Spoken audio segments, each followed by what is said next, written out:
But I also think imposter syndrome is it was a great term when it came out because it allowed us to recognize to other peers and employees that we don't feel totally comfortable in this role. It allowed a conversation between different marginalized groups that they, although they'd done the work, they were made to feel as if they didn't belong. But I also think it's kind of a strategic way to give women another syndrome. So I think of it as, and tell my team, like, you're being made to feel like an imposter sometimes. It's because the power dynamic is challenging in that room, and people, as you ascend, might feel like they're losing power. Welcome to Girls Make Bank, the podcast show for women who want to learn the art of selling for business and for life. I'm Jack White, seasoned sales professional, entrepreneur, and owner of Honeybees Group. Come back each week to hear inspiring stories from some of our favorite business owners. Learn how to take the ache out of selling and make bank. We're all in this together, so let's get started. Hi, and welcome back to another episode of Girls Make Bank, where we teach women how to sell. We are all about giving you the tools you need to succeed in sales, whether it's for business, your life, whatever it is. I believe that sales skills are life skills. And today we have a wonderful guest on who shares my mission of empowering women in business, and she is a seasoned sales pro. Samantha Skey is the Chief Executive Officer of SHEMedia, and she is an OG in digital media. And so, Sam, I am so excited to have you on today. Thank you for spending some time with us. It's always a pleasure. And I'm always wondering what word will come out when discussing sort of that I've been on the planet for a long time in sales and in media and tech. And I like OG better than like pioneer, or what are the other words? There are words that all make it sound like you're a fossil. A fossil. Yes. An OG is cool. Yeah. Like OG is cool. I'll be an OG. That cool. doesn't mean 30 years. It just means that experience. I've done things. So, but thanks for having me. And I share your view as well, that sales is a fundamental skill, especially important to own that as women, because it hasn't been taught necessarily. That's something we should be bold about, is selling ourselves, having that confidence. And I think it's a fundamental skill, as you said, regardless of what career you're in. Talk to us. We're going to dig into all of that because we are completely aligned there. Tell me a bit about your OG career history and how you got to be the CEO of SHEMedia, which is all about empowering women. Yes. Well, so it was a windy, not terribly planned path, mine in my career. I knew early that I wanted financial independence, which sounds like a real privilege to be able to say that. Not to say I didn't have funding at the point when I graduated from college, but I did have the support to go to college and to get an education from, parents who valued that. And I then was clear, not just that I wanted financial independence to pay rent, but that I wanted to be able to, invest and pay for other people on things, and never, ever, ever have a date take the check unless it's, my husband and it's my money too. So I started in publishing, which is interesting in that I realized recently that I've kind of come full circle, because I am now, we run a digital publishing company, and we get to work with some unbelievable creatives who I really enjoy. I enjoy selling them to advertisers, to subscribers, to people who should hear from them. Marketing and selling, I'm kind of putting in the same bucket. But so I started in publishing as a literary agent. No, as like a super assistant to a literary agent, like doing all the things that no one would do today, because it would probably be a hostile work environment. It wasn't, but it was, I bought coffee, I bought gifts for people's children, but you really had to get through on the phone via fax. And so that ability to create some kind of connection, make yourself someone who a person on the other line wants to talk to, or will at least return the call. I actually really watched the head of our company, which was a small company built by a diverse woman. I watched what she did. She really owned these relationships, and that was her superpower, that and selling books to foreign publishers and to publishers and selling the talent. So it's an amazing start. However, I made $18,000, which is unbelievable to people today because, it was 94. So I could not happily, or it was hard to live on that in New York City. Yeah. I don't think that was something that would become, it was a long path. That was a way to say it, but it was a long path to career advancement. And, that you were very much in a specific role that was hierarchical, but I didn't see myself getting more opportunity and I liked working. So I moved then really without any idea what I was getting into. I moved to a startup and it was digital gaming. We did the programming of the games. They were head to head, which was really early in 95 to be doing that. And it was like the classic startup. It was wild, but it was amazing and super fun. And I joined through just a friend who at a party said, would you like to, we need an assistant basically, or we need an office manager or whatever it was. I had zero skills beyond working really hard. And like day 15, my boss, who is the chief operating officer, was like, hey, did you get that email I sent you asking for something? And I was like, do I have email? I didn't understand I'd never used email. We were, my generation, Gen X, we didn't have that in college or, life until kind of the workplace. Many didn't have it till later in the 90s. So that was elucidating. And I very quickly got to be what at the time was a digital native in work. And that was, I went from, whatever amalgamation of work I was doing. Eventually it became clear that sales was what we needed. I liked working with advertisers and sponsors. I liked working with investors, and I really believed in the product. And that was, made it fun and easy. And then because there weren't a lot of people in digital media, or like very, very few, I got lots of opportunities. That's where I always recommend going into something that's new. Yeah. I mean, and something where there aren't a lot of trained Innovative. people, which today might be more AI zone for communications and media. So jumped around in a wonderful way. I went to CNET and Disney, and then found a really, again, these were all great jobs. They kept getting bigger, probably took on too big of a job, but I loved it and stayed for 10 years. The next startup, we went public. It's called Alloy, and was there for, almost a decade, and then got the bug back to go learn things. And so I moved to a SaaS company, which was managing communities. So this all did thread together as I love representing and working with individuals on behalf of consumer insights, advertisers, selling things at bottom of funnel. But eventually I was like, I can't really be selling something and using all of that juice and like passion if it doesn't have a component of purpose. And so that is when I joined She Knows. And at the time it was She Knows. I was, I was advanced from chief revenue officer to CEO when we were acquired by Penske Media. I've been there almost 12 years, and we got to really shape this model that we represent independent publishers, small often, or big talent that has a small site and wants to monetize it. I get to work with some of the most innovative women and who have, expertise in cooking and business and or like business training like you do, beauty, a lot of our parenting for sure, and health is our biggest category. So that's called the SHEMedia Collective. It's a joy to work on, and it's wonderful that the business model works out to be both profitable for us and, allows many people to run businesses that would otherwise, they wouldn't be able to run because they wouldn't have the income. And so we manage all the revenue and all. I love that. There were some really important things that you said there. And I think number one, getting out of college and realizing that you wanted financial independence holds so much wisdom and power at a young age to have that sentiment, because a lot of people, men, women, anybody, aren't even thinking about financial independence until way into their career. It's just sort of, I'm getting out of college and I'm having fun. And so good for you for like recognizing that so early on. And your first role, I still believe the power of being able to get on the phone and talk to people. And so what a great experience to sort of be in an environment where that's how business was done.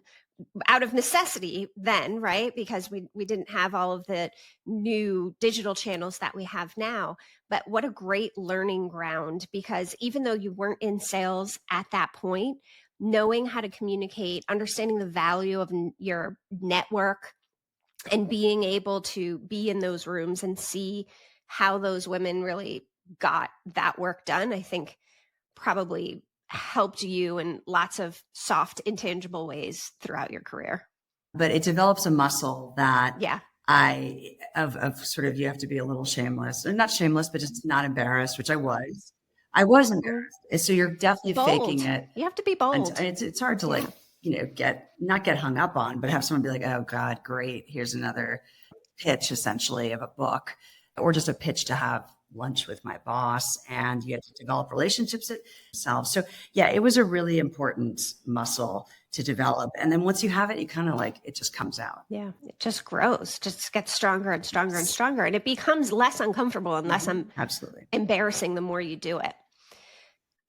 So your work at SHEMedia, I think, is fantastic for two reasons. One, you hit on it, is that you're actually helping to monetize small female-owned businesses that otherwise wouldn't have access to the type of revenue, ad sales revenue that you can provide.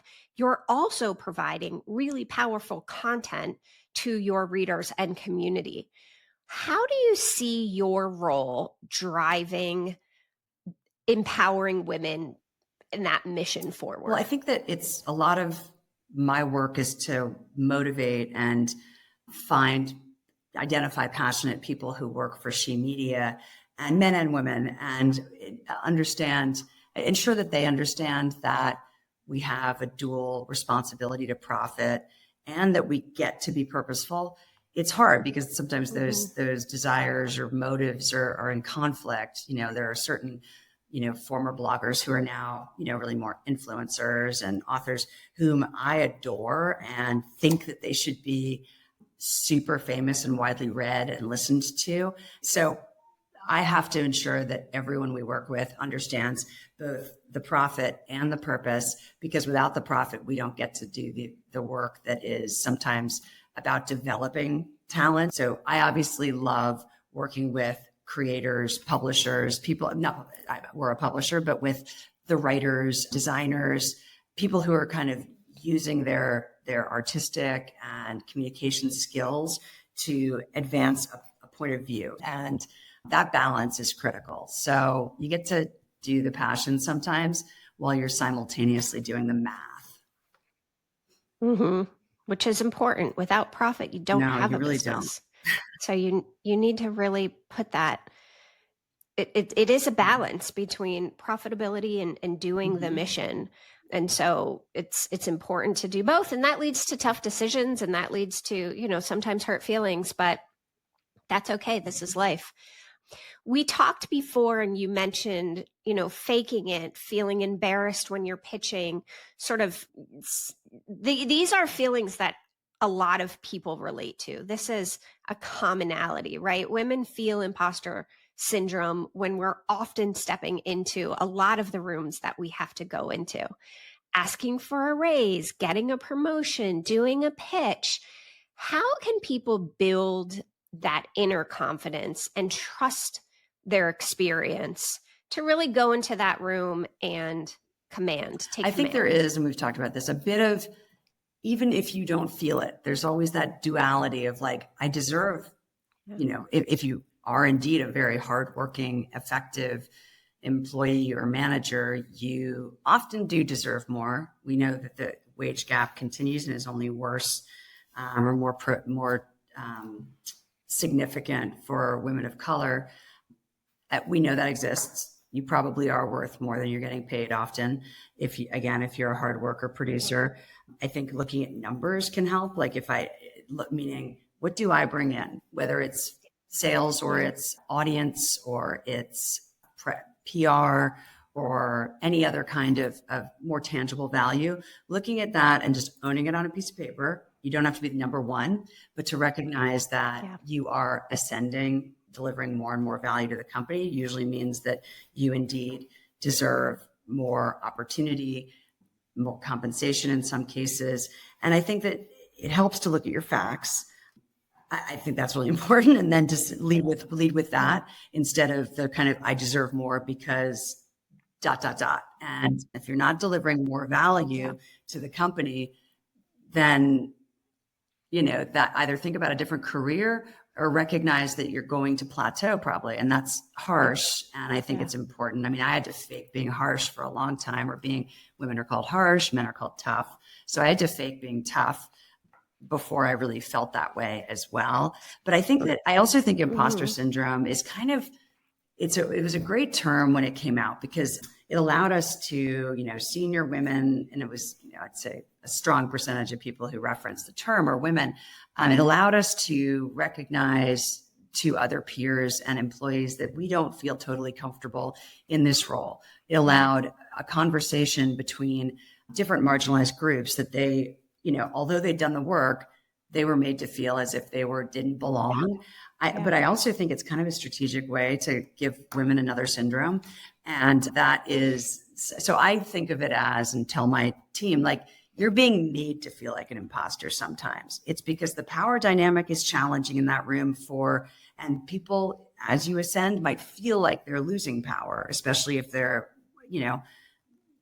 of a more privileged position. And so it's very effective for those people to make you feel like you don't belong. And those conversations, the modalities that emerge are subtle. They're, the microaggression space is subtle, maybe unintentional sometimes, but you're being made sometimes to feel like an imposter. You might also bring that with you as part of your story. But if you feel like you're faking it, lean into the fake until you recognize that you're not.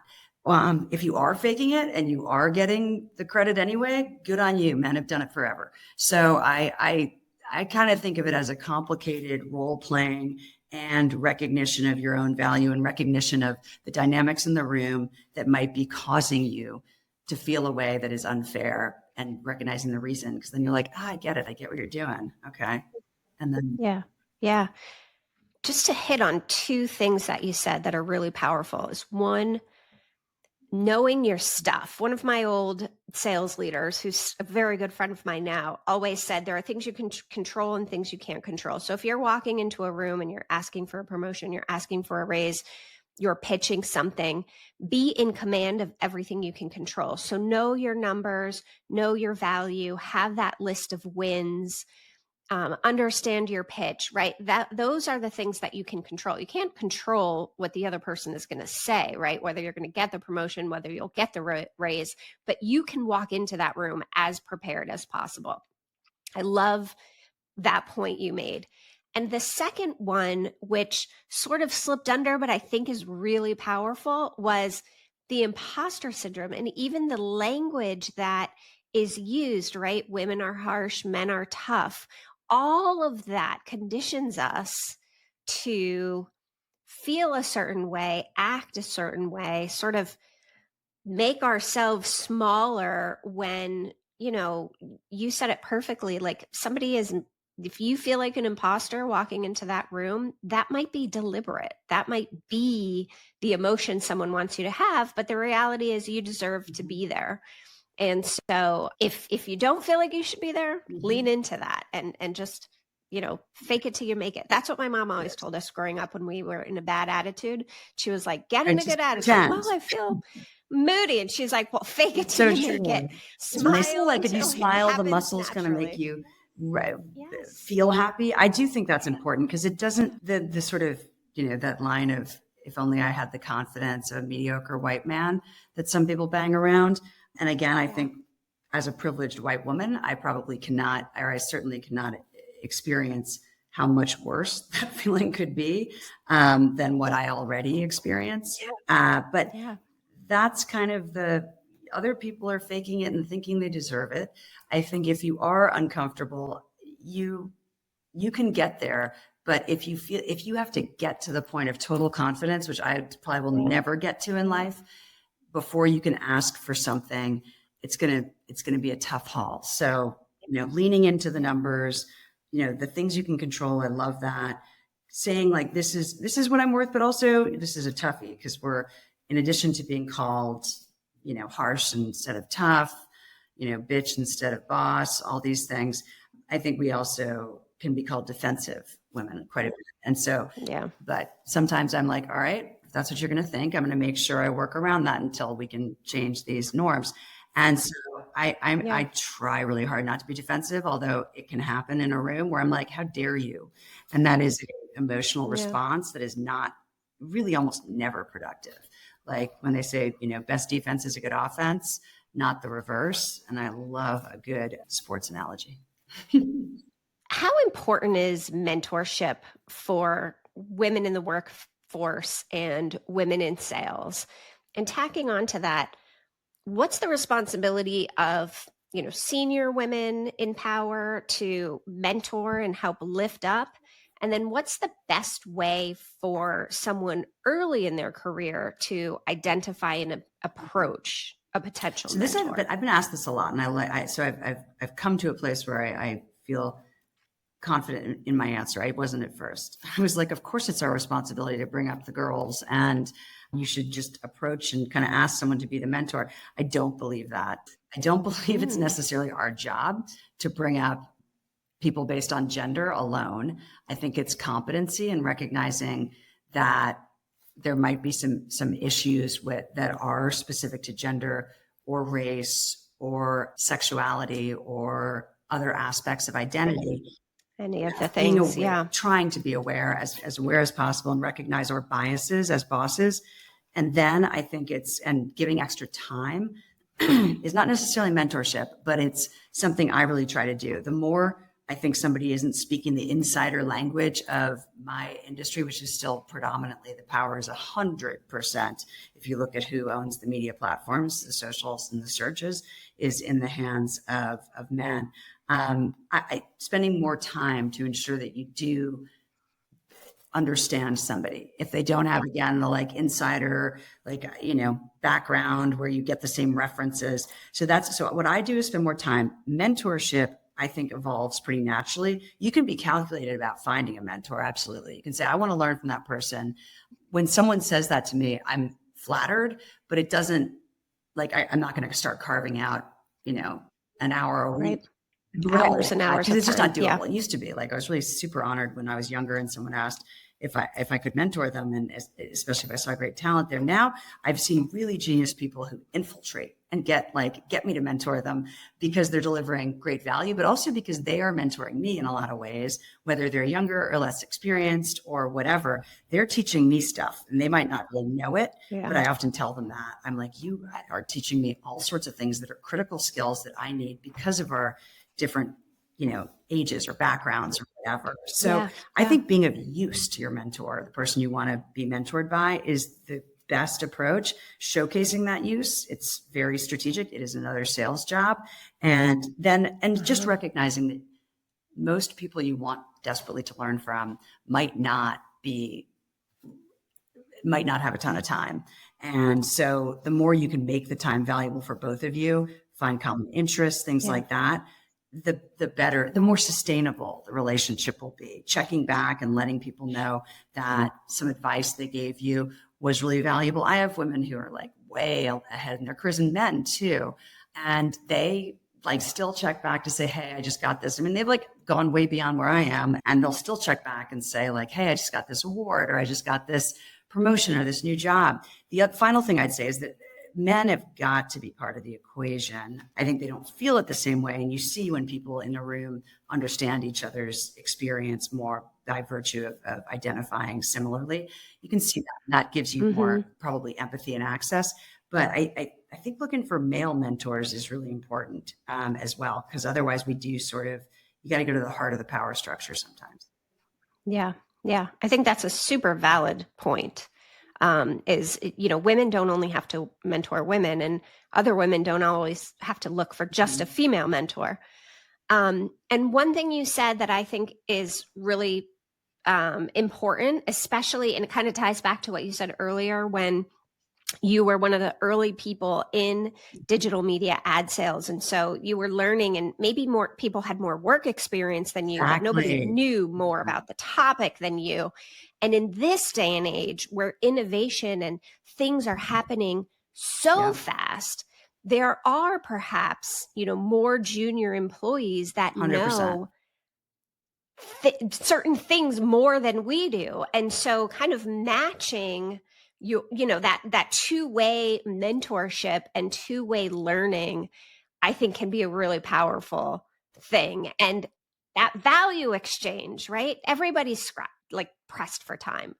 I think the value exchange is such a good way to contemplate mentorship, and mutual mentorship is how I think of it. And I mean, not everyone recognizes how much they need to know when they get to a position of relative control. I feel like my aging process has been more about learning all the things I don't know and all the areas where I really want to be more effective and learn more. I was probably much more confident when I was younger because I had, again, back to I stumbled into an industry. Same. Now I'm really aware of the gaps, but I think that's absolutely true right now with the pace of technology innovation. I hope many of us who are senior women don't drop out of the workforce at, the age when we probably have the most opportunity. But it's jarring to not know how to use the tools well and not to have that agility sometimes in our brains, how our kids are in my household are the IT professionals. I want to make sure I don't atrophy there or just lean on other people. And so that mutual mentorship is so valuable. And then I'm happy to teach folks who don't have as much experience in management and in kind of corporate shenanigans, how to navigate that. But there's great mutual mentorship opportunity in this day and age. And regardless of the industry you're in, I think because of the rapid pace of technology and how it's changing everything, if you're not constantly learning, you're kind of working your way out of a job. I mean, it's one or the other. I mean, you have to be humble enough to know that there is a constant education that is happening right now, regardless of what you're doing. Absolutely. And I think that a lot of people might rest on their laurels because they have been right or felt that way or have enough power. I think we can learn a lot from younger tech people that in terms of it's a lifelong journey. And for a lot of us in media, it was things didn't change for so long. It was TV, radio, print, and those guys really worked themselves out of jobs. So tell me, who are one or two people that have mentored you or you've learned something over your career, and what can you share with us about the valuable lesson that you took away from that relationship? Most of my mentors early on were men because I have never had a female boss except that first one who I learned from wasn't maybe an intentional mentor, but was absolutely a model in unabashed ambition. And she was not well liked as a large function of that. Never the language of harshness and selfishness or individualism was kind of constant, and she tolerated it and put on great outfits every day and put on a good lip, as you said, and put on a lip and a little mascara. I'm that was probably really tough.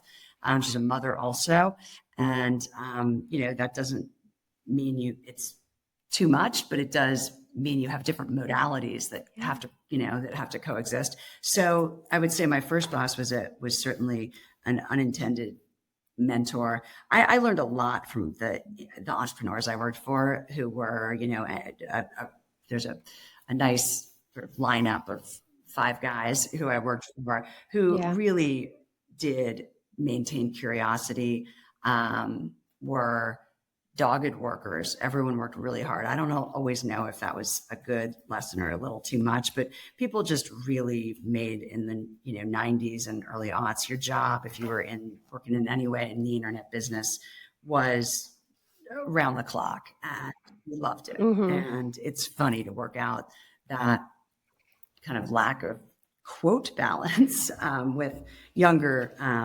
professionals. So I'd say that entrepreneurial men who founded companies, whether it was, Riddler Interactive Imaginations, my first job, or Alloy, or I learned great decency from a boss who I had at Chinos, who was just more experienced in how to communicate slowly. I was like a fast talk and still am manager. And he was really decent, like well raised. And my current CEO is Jay Penske, who is an endless innovator in media, and another relentless working person, but who sees quality as fundamental to publishing, which is not always, I mean, I feel like we've lost quality completely.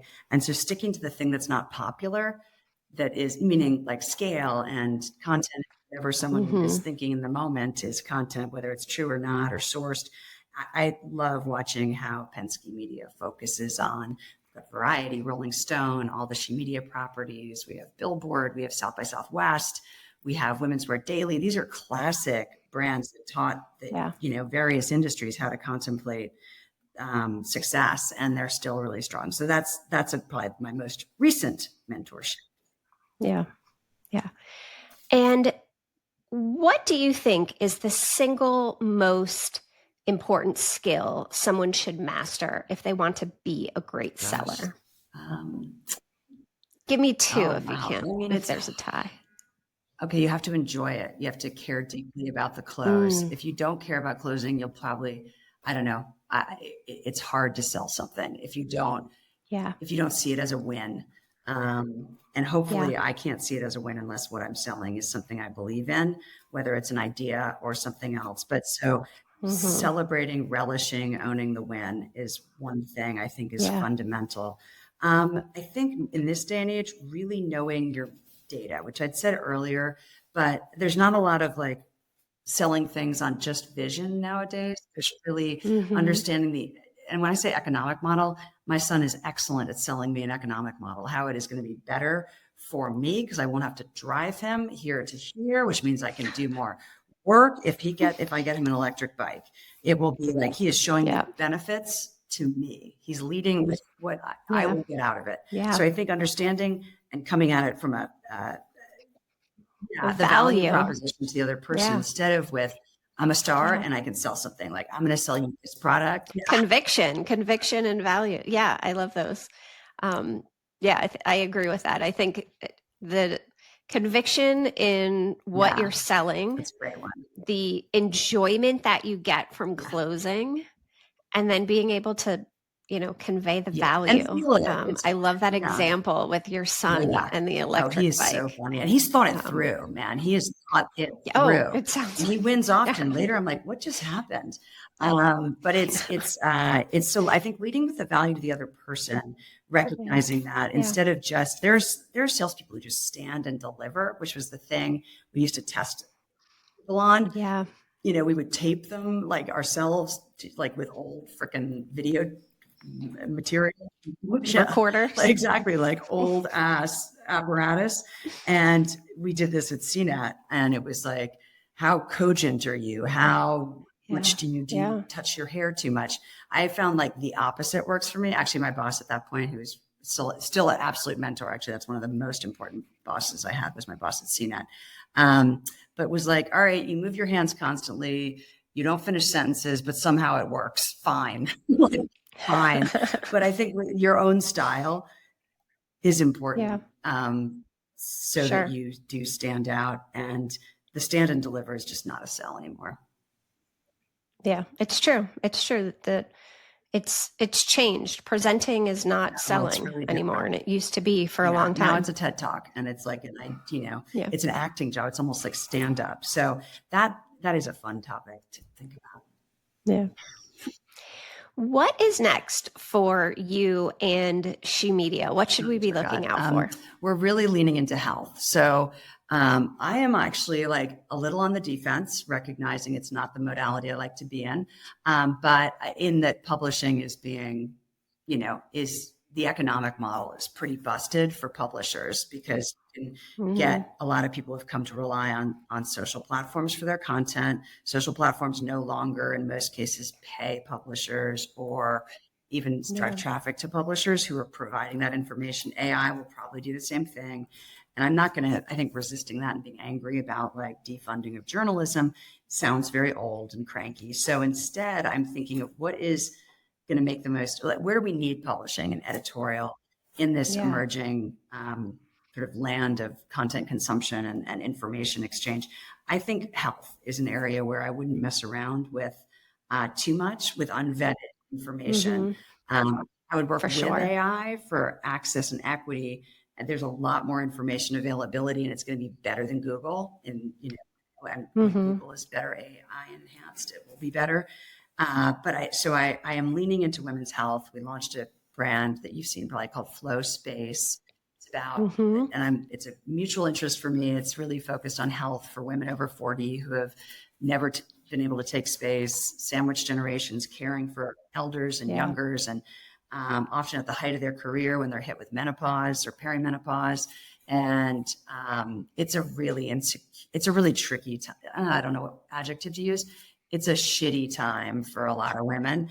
And it has been the health aspects, hormonal shifts, the classic brain fog, but also joint pain, all these things that hit women specifically because of a profound change in your hormone balances. So, and disinformation all over the place about how to handle it.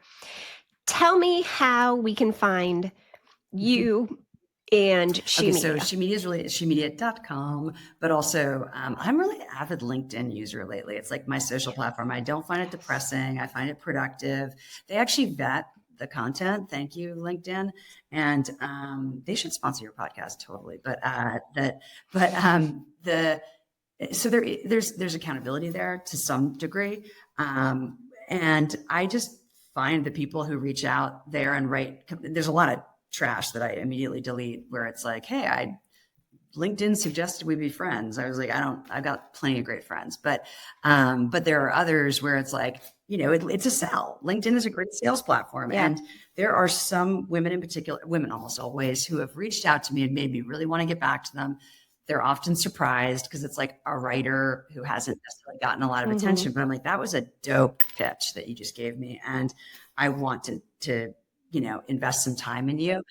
Yeah, I also like it for, colleagues and seeing what's up. So please, that's the best place to reach me and SHEMedia. Great. SHEMedia is active, very active on LinkedIn.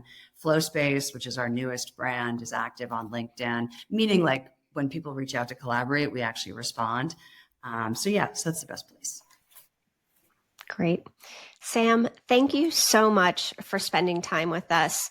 I know you're really busy, and we appreciate you dropping all of these tips and inspirational things that we can go back and do a little self-improving and make ourselves stronger, more confident, and better sellers. Thank you for creating this content. Obviously, we've known each other for a long time. So I think we have sold each other very effectively, sold to each other, leading with value. And that's why people show up. It's like a joy and a joy and a pleasure. So thank you. Thank you. Thank you so much. I'll talk to you soon. Thank you for listening to this episode of Girls Make Bank. If you like what you've heard, please remember to subscribe, like, and follow us on Spotify, Apple Podcasts, or wherever you listen. Please review and share our show to help spread the word and help your girls make bank. And I'd love to hear from you. Connect with me on LinkedIn or Instagram, or visit honeybeesgroup.co. Until next time, friends.